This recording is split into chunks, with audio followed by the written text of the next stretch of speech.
नमस्कार, मैं हूँ संजय शर्मा। आप देख रहे हैं 4 पीएम न्यूज़ नेटवर्क। अभय द्विवेदी जी के साथ रोज़ शो करता हूँ। अब मैंने जो आज शो किया उसमें मैंने अभय जी से पूछा कि अभय जी, ये हज़ारों करोड़ रुपया कॉर्पोरेट ने झोली भर-भर के भारतीय जनता पार्टी को दिया है। कारण क्या है कि क्यों एक-एक कॉर्पोरेट 100-100, 2-2, 3-300 करोड़ रुपए दे देता है? कभी देश ने ये जानने की कोशिश करी या सरकारों ने बताने की कोशिश करी या पार्टी ने बताने की कोशिश करी ये 100 करोड़ 500 करोड़ रुपए दे रहा है, इसके पीछे सरकार इसका क्या-क्या काम कर रही है? पिछले दिनों इलेक्टोरल बॉन्ड का घोटाला सामने आया था। पता चला जिनके यहाँ ईडी की जाँच हो रही है, जो सीबीआई में है, जो इनकम टैक्स में है, इधर डाला करोड़ों रुपया, उधर क्लीन चिट मिल गई। तो क्या पाप धोने की मशीन बन गई है सरकार? क्या गुनाह छुपाने की मशीन बन गई है भारतीय जनता पार्टी?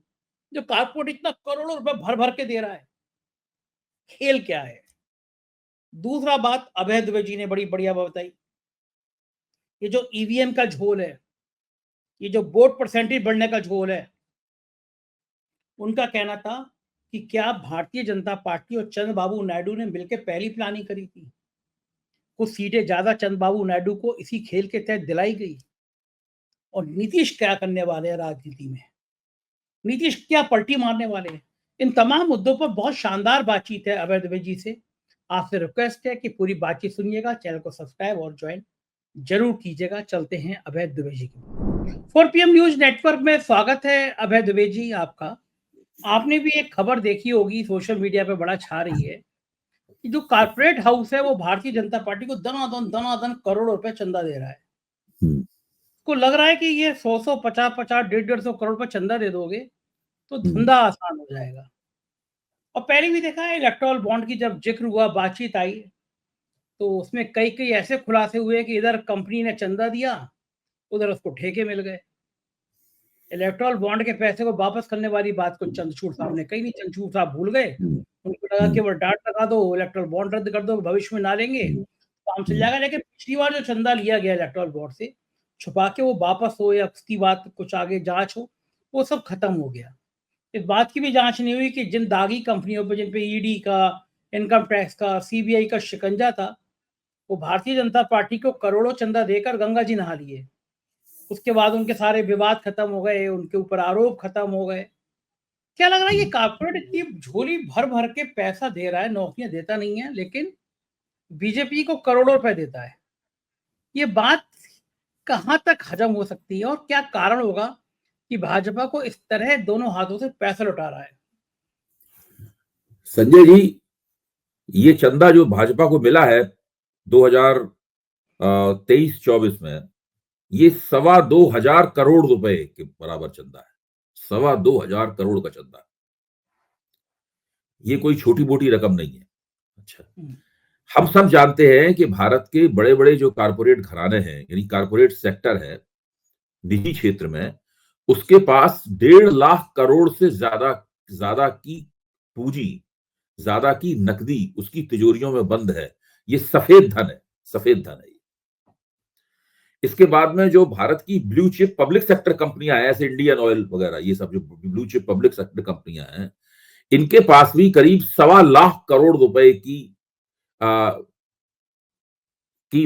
का सफेद धन जो है, कानूनी धन इनकी तिजोरियों में बंद है। और मैं ये आंकड़े दे रहा हूं करीबन 5-7 साल पहले के। अब तो मेरे ख्याल से ये रकम और भी ज्यादा बढ़ गई होगी। लेकिन इन लोगों ने कभी भी इस पैसे में से एक पाई भी निकालकर अर्थव्यवस्था में निवेश नहीं किया। ये सारा का सारा इनकी तिजोरियों में ही भरा हुआ है। इनके पास अपना कारण है और कुछ कारण इसके वैध भी हैं।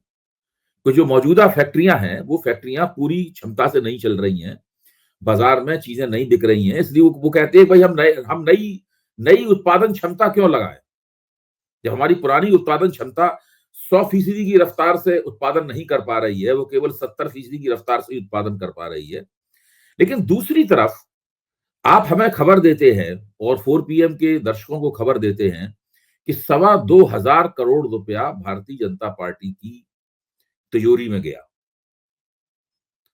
अच्छा, तो अब सवाल ये रुपया क्यों दिया गया भारतीय जनता पार्टी को?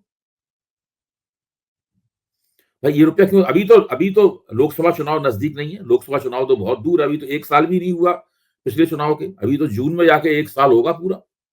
9 जून को होगा, 9 जून 2025 को 1 साल होगा। अभी चुनाव तो केवल दिल्ली में होना बाकी है, चुनाव के वक्त ज्यादा चंदा मिलता है। उसके बाद तकरीबन 10 महीने बाद बिहार का चुनाव होगा, उसमें भी बहुत समय बाकी है। तो मेरा सवाल यह है कि ये इतना चंदा भारतीय जनता पार्टी को दबादब क्यों दिया गया? अच्छा, मेरा दूसरा सवाल यह है कि ये इस चंदे का जरिया आप देखिए, इस चंदे को मुख्य तौर पर इलेक्टोरल ट्रस्ट के जरिए दिया गया है। अब इलेक्टोरल ट्रस्ट जो है ना, पहले ये लोग वो खरीदते थे, इलेक्टोरल बॉन्ड्स खरीदते थे, लेकिन जब सुप्रीम कोर्ट ने इलेक्टोरल बॉन्ड को अवैध और संविधान विरोधी घोषित कर दिया, तब भी इलेक्टोरल ट्रस्ट नहीं भंग हुए। ये इलेक्टोरल ट्रस्ट अभी भी बने हुए हैं। जो खबर आई है उसमें करीबन 723.67 करोड़ रुपए का चंदा प्रूडेंट इलेक्टोरल ट्रस्ट से भाजपा को मिला है। एक ट्रस्ट ने केवल 725 करोड़ रुपए का चंदा दिया है। एक दूसरा ट्रायम्फ इलेक्टोरल ट्रस्ट है जिसने 127 करोड़ से भी ज्यादा का चंदा भारतीय जनता पार्टी को दिया है। एक सोलर एनर्जी बनाने वाली कंपनी है, सौर ऊर्जा बनाने वाली कंपनी है, उसने अकेले 51 करोड़ रुपया चंदा दिया है। वैक्सीन बनाने वाली कंपनी ने 50 करोड़ रुपए से ज्यादा का चंदा भारतीय जनता पार्टी को दिया है। अच्छा, अब ये सब जो चंदे आ रहे हैं, आखिरकार भारतीय जनता पार्टी इस पैसे का करती क्या है? ये एक बहुत बड़ा सवाल है, इसकी पब्लिक स्क्रूटनी होनी चाहिए। ये बहुत महत्वपूर्ण है, इसकी पब्लिक स्क्रूटनी होनी चाहिए और सार्वजनिक जीवन में भारतीय जनता पार्टी से पूछा जाना चाहिए कि भाई आपको जो रुपया मिल रहा है, इस रुपए का आप करते क्या है? क्या देश भर में भारतीय जनता पार्टी के लिए जो बड़े बड़े दफ्तर, भव्य दफ्तर बने गए हैं, वो इस पैसे से खरीदे गए हैं? क्या राष्ट्रीय स्वयंसेवक संघ ने अपने संगठनों के लिए जो भव्य दफ्तर बनाए हैं, पहले तो बहुत सादा तरीके से किराए के फ्लैट्स वगैरह में कई लोग काम किया करते थे, मिडिल क्लास मध्यवर्गीय शैली थी अपना दफ्तर चलाने की, क्या इस पैसे से वो वहां पे हुआ है? मतलब हो क्या रहा है इस पैसे से? क्या यही पैसा है जिससे सरकारें तोड़ी जाती हैं, विधायकों की खरीद फरोख्त होती है? क्या महाराष्ट्र में जो चुनाव लड़ा गया है उसमें ये पैसा खर्च हुआ है? क्या झारखंड में चुनाव लड़ा गया है उसमें ये पैसा खर्च हुआ है? मतलब ये पैसा जो है कहां खर्च हुआ, इसके बारे में कुछ ना कुछ एक अंदाजा ही लगाया जाए, कोई कयास ही लगाया जाए। बहुत इंपॉर्टेंट है इसका पता लगाना, क्योंकि बहुत बड़े पैमाने पर हजारों हजारों करोड़ रुपया कारपोरेट तिजोरियों से निकलकर भारतीय जनता पार्टी की तिजोरियों में शिफ्ट हो रहा है और हमें नहीं पता है कि उस पैसे का भारतीय जनता पार्टी क्या करती है। भाई कोई ना कोई, अगर अभी तक ऐसा कोई कानून नहीं है जिससे भाजपा से इसका हिसाब लिया जा सके, तो भाजपा को रिटर्न फाइल करना पड़ता है। ठीक बात है। हाँ, जरूर रिटर्न फाइल करना पड़ता है। टैक्स नहीं लगता, ये बात सही है। जिन पे टैक्स नहीं लगता, रिटर्न तो वो भी फाइल करते हैं ना। तो ये सब चीजें सार्वजनिक जीवन में आनी चाहिए, इनके ऊपर चर्चा होनी चाहिए, बहस होना चाहिए। मैं ये नहीं कह रहा हूं कि कारपोरेट तिजोरियों से कुछ पैसा निकलकर विपक्ष की पार्टियों के पास नहीं गया है, विपक्ष की पार्टियों के पास भी गया है, लेकिन वो भाजपा के मुकाबले बहुत कम है। जब मैं बहुत कह रहा हूं तो वास्तव में उन दोनों के बीच में किसी किस्म की कोई तुलना नहीं है। उसके आंकड़े भी अखबार में छपे हुए हैं। इससे कम से कम एक नतीजा हम लोग ये निकालते हैं कि अभी भी भारत का जो कारपोरेट क्षेत्र है वो ये मानता है कि भारतीय जनता पार्टी ही फिलहाल इस देश में हुकूमत कर सकती है और अगला चुनाव भी वही जीतेगी और उसका राजनीति में दबदबा बना रहेगा। विपक्ष में भारतीय जनता पार्टी के दबदबे को चुनौती देने की स्थिति अभी तक नहीं पैदा हो पाई है। ये पहला इंडिकेटर है इसका, ये सबसे बड़ा इंडिकेटर है। अब राहुल गांधी पूरी कोशिश कर रहे हैं अदानी के मसले को उठाने की। उसके पीछे उनका इरादा यही है कि भाई अदानी के अलावा जो दूसरे कारपोरेट बॉसेस हैं वो उनमें उनके प्रति हमदर्दी पैदा हो जाए, लेकिन अभी तक उनकी ये कोशिशें कहीं कामयाब होते हुए नहीं दिखाई पड़ती। कम से कम ये आंकड़ा ये बताता है। सुप्रीम कोर्ट में जाना चाहिए और सुप्रीम कोर्ट में ये आंकड़ा रख के किसी तरीके से एक पब्लिक इंटरेस्ट लिटिगेशन, एक जनहित याचिका दायर करनी चाहिए विपक्षी दलों को या विपक्षी दलों के बुद्धिजीवियों को या नागरिक अधिकार के संगठनों को, ताकि भारतीय जनता पार्टी से पूछा जा सके कि आप भाई इस खर्चे का साफ हिसाब दीजिए। अब भाजपा का जो दिल्ली का दफ्तर है, जो नेशनल ऑफिस है, जो राउज एवेन्यू पे दीनदयाल उपाध्याय मार्ग पे बना है, नई दिल्ली स्टेशन के बहुत करीबी है। अब एक सड़क के उस तरफ तो मिंट है, टकसाल है मतलब जो है, और सड़क के इस तरफ भारतीय जनता पार्टी, थोड़ा ही बहुत फर्क है दोनों के बीच में। अब आप देखिए, टकसाल में नोट छपता है, टकसाल में नोट छप के कारपोरेट तिजोरियों में पहुंचता है अर्थव्यवस्था के जरिए। वहां से उस नोट का एक बड़ा हिस्सा उड़ता हुआ जो है भारतीय जनता पार्टी की तिजोरियों में पहुंच जाता है। अब आप सोचिए क्या हो रहा है, मुल्क इसी तरीके से चल रहा है। 80 करोड़ लोगों को मुफ्त अनाज दिया जा रहा है, वो ना कारपोरेट तिजोरी से जा रहा है पैसा, ना भारतीय जनता पार्टी की तिजोरी से पैसा जा रहा है, वो वो पैसा पब्लिक एक्सचेकर से जा रहा है, सरकारी खजाने से जा रहा है पैसा। टैक्स का तो ये पैसा। हाँ हाँ, वो पब्लिक एक्सचेकर में पैसा कहां से आता है? वो हमारी और आपके जैसे लोगों की जेब से आता है। हम सब लोग जानते हैं कि हिंदुस्तान का जो गरीब आदमी है, वो टोटल जीएसटी का 60% से ज्यादा गरीब आदमी की जेब से जाता है। यानी जो व्यक्ति निम्न आय वर्ग में आता है, यानी जिसकी आमदनी 5-10 हजार रुपए महीने से भी कम है इसकी आमदनी, वो टोटल पूरे जीएसटी का अगर 100 रुपए जीएसटी कहीं जाता है तो 100 में से 60 रुपया उस गरीब आदमी की जेब से पहुंचता है। 40 रुपया सक्षम और समृद्ध लोग देते हैं। अच्छा, ये जो पूरी अर्थव्यवस्था का पूरा प्रपंच है, इस प्रपंच का पर्दाफाश कौन करेगा? अभी भारत के पूर्व प्रधानमंत्री मनमोहन सिंह का देहांत हो गया, बड़ी उन्हें श्रद्धांजलियां दी जा रही हैं। सब लोग कह रहे हैं कि भाई उन्होंने आधुनिक भारत की नींव रखी, उन्होंने विश्व के पटल पर भारत के नाम को ऊंचा किया, उन्होंने विश्व की वैश्विक ताकत बनाने में अमेरिका के साथ न्यूक्लियर डील करके भारत को आगे बढ़ाया, उन्होंने विश्व बाजार के साथ भारतीय अर्थव्यवस्था को जोड़ा। ये सब कह रहे हैं।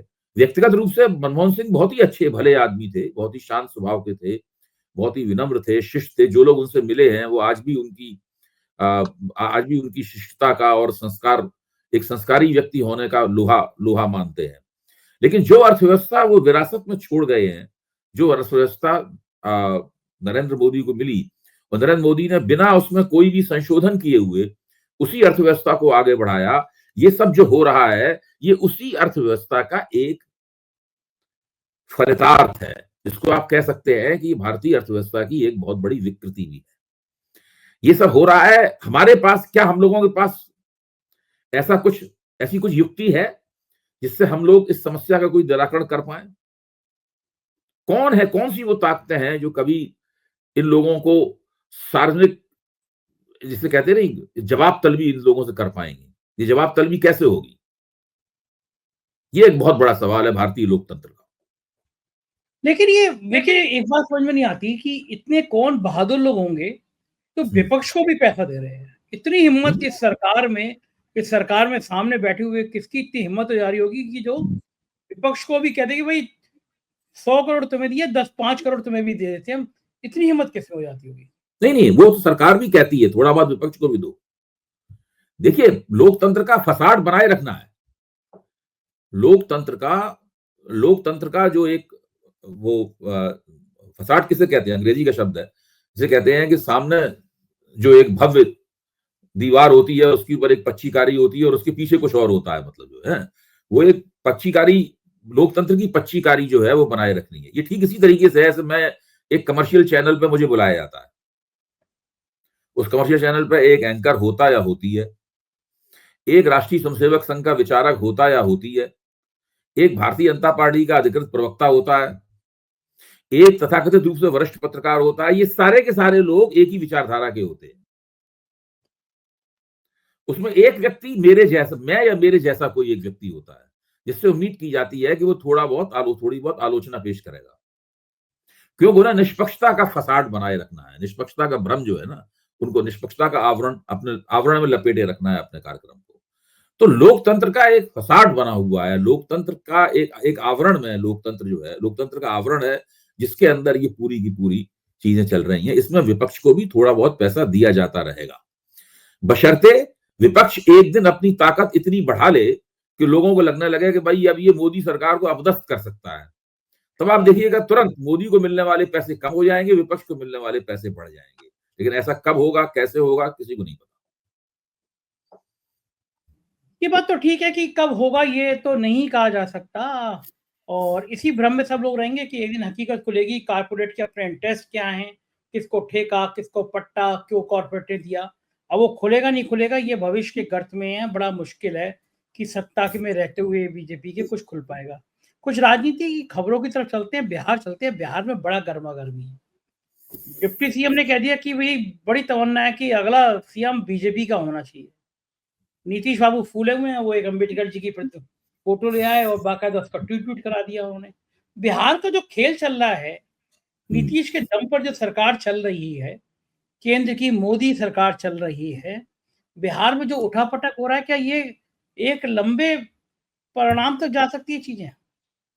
देखिए, जब लोकसभा चुनाव के लिए नीतीश कुमार के साथ सौदेबाजी हो रही थी सीटों की, तो बहुत सारे समीक्षकों का ये कहना था कि नीतीश कुमार को लोकसभा चुनाव के बाद में, लोकसभा चुनाव में ही सबसे पहले इनकी सीटें काट दी जाएंगी, कम कर दी जाएंगी, और उसके बाद विधानसभा चुनाव आते आते इनको ढक्कन बना दिया जाएगा, क्योंकि भारतीय जनता पार्टी अपना अलग से प्रधानमंत्री बनाना चाहती है।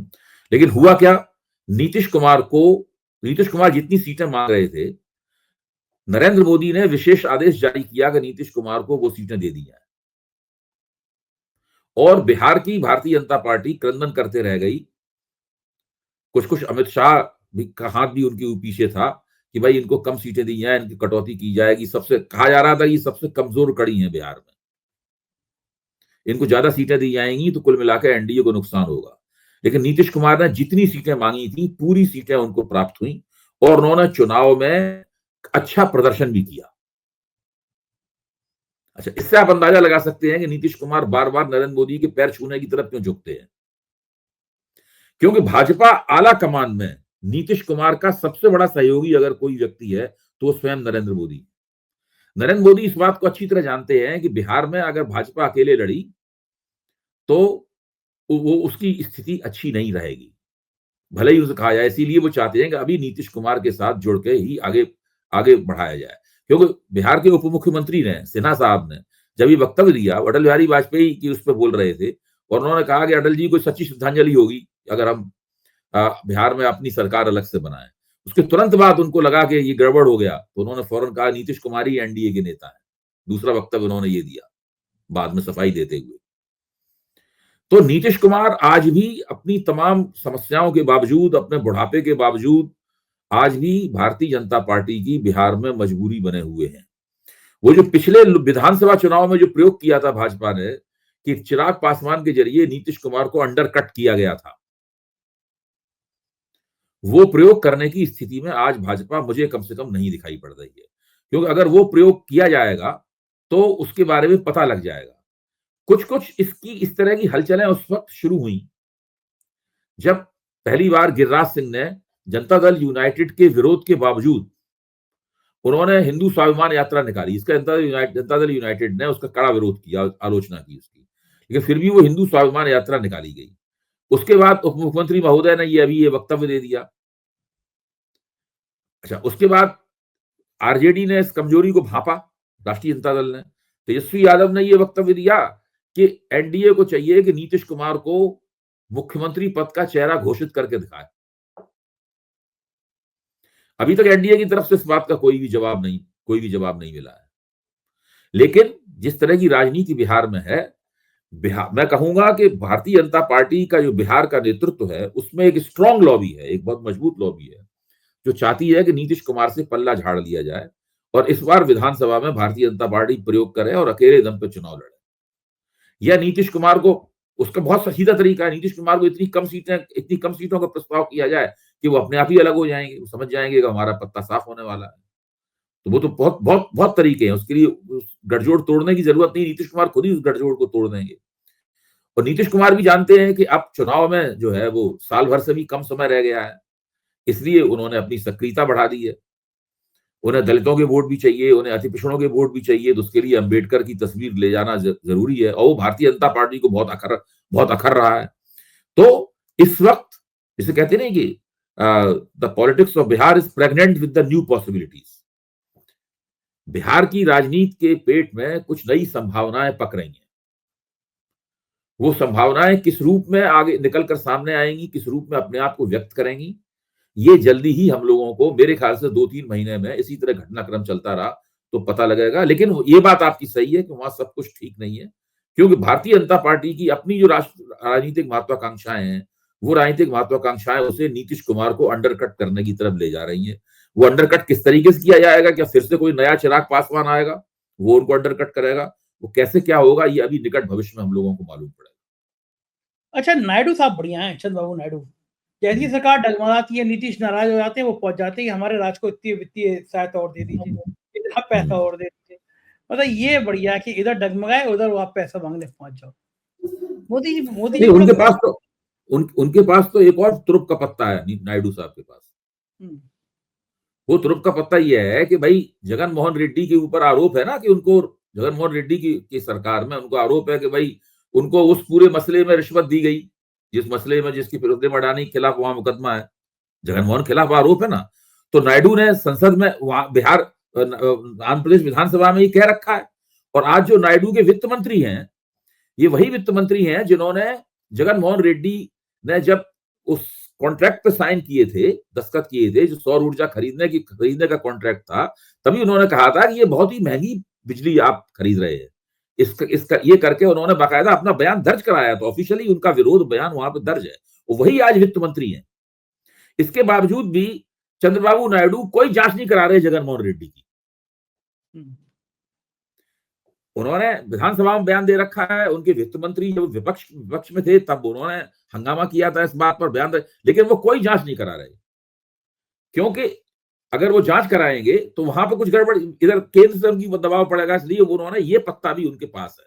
तो इस वक्त देखा जाए तो मोदी सरकार का हाथ जो है वो कुछ कुछ चंद्रबाबू नायडू के नीचे दबा हुआ है।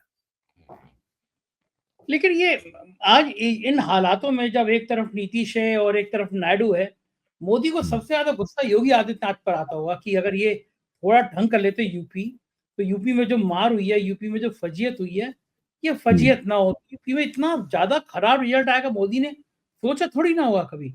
और मुझे लगता है कि यूपी और महाराष्ट्र ऐसे राज्य थे जिन्होंने पूर्ण बहुमत से दूर कर दिया मोदी को। आपकी बात सही है। देखिए, उत्तर प्रदेश, महाराष्ट्र, हरियाणा में भी आधी सीटें गई, राजस्थान में भी आधी सीटें गई, तो काफी नुकसान हुआ है लोगों को। मैं ऐसे स्वरूप में देखता हूं कि 2024 के लोकसभा चुनाव में मोदी सरकार के खिलाफ जनता में नाराजगी थी, और वो नाराजगी विपक्ष ने जो, और खासतौर से राहुल गांधी ने जो संविधान के सवाल को लेकर जो आक्रामक मुहिम चलाई, उससे वो नाराजगी जो है वो और भी ज्यादा मजबूत हुई। उस नाराजगी को एक दिशा प्राप्त हुई, एक चैनल प्राप्त हुआ उस नाराजगी को। अच्छा, मेरा अपना दावा भी है, आकलन भी है और दावा भी है, और उसके कुछ दस्तावेज भी मेरे पास हैं जो मैंने 4 PM पे उनके बारे में चर्चा भी की है। उसमें मेरा मानना यह है कि अगर निष्पक्ष चुनाव होता तो कम से कम अपने प्रभाव क्षेत्र में भारतीय जनता पार्टी 75 या 78 सीटें और हारती। तो भाजपा ने बहुमत खोया, भाजपा ने बहुमत खोया। 63 सीटें तो साफ कम दिखाई पड़ रही है भाजपा की। इसमें आप 78 का अंक और जोड़ दीजिए 63 में, इतनी सीटें भाजपा की कम होती। भाजपा ने बहुमत खोया, लेकिन चुनाव आयोग की मदद से और दूसरी युक्तियों से प्रबंधन करके उसने वो 78 सीटें अपनी किसी तरीके से बचा ली। और ध्यान कीजिए, वो 78 सीटों में ज्यादातर हिस्सा कहां बचाया गया? आंध्र प्रदेश में बचाया गया, उड़ीसा में बचाया गया। इन 78 सीटों का ज्यादा बड़ा हिस्सा आंध्र प्रदेश और उड़ीसा में बचाया गया। उड़ीसा में भाजपा ने वो सीटें अपने खाते में डाली, और आंध्र प्रदेश में वो ज्यादातर सीटें चंद्रबाबू नायडू खाते में गई। इसलिए चंद्रबाबू नायडू और उनके बीच में जो छन रही है, मतलब जो है ना, उसके ज्यादा गहरे कारण है। अच्छा, आपका कहने का मतलब है कि एक खेल की जो साजिश रची गई, चंद्रबाबू नायडू को बता दिया गया कि हम तुम्हें इतनी सीटें जितवा दे रहे हैं, बेटा रहना हमारे साथ ही। देखिए, और चंद्रबाबू नायडू का इतिहास बताता है कि वो हमेशा भाजपा से ही समझौता करते हैं।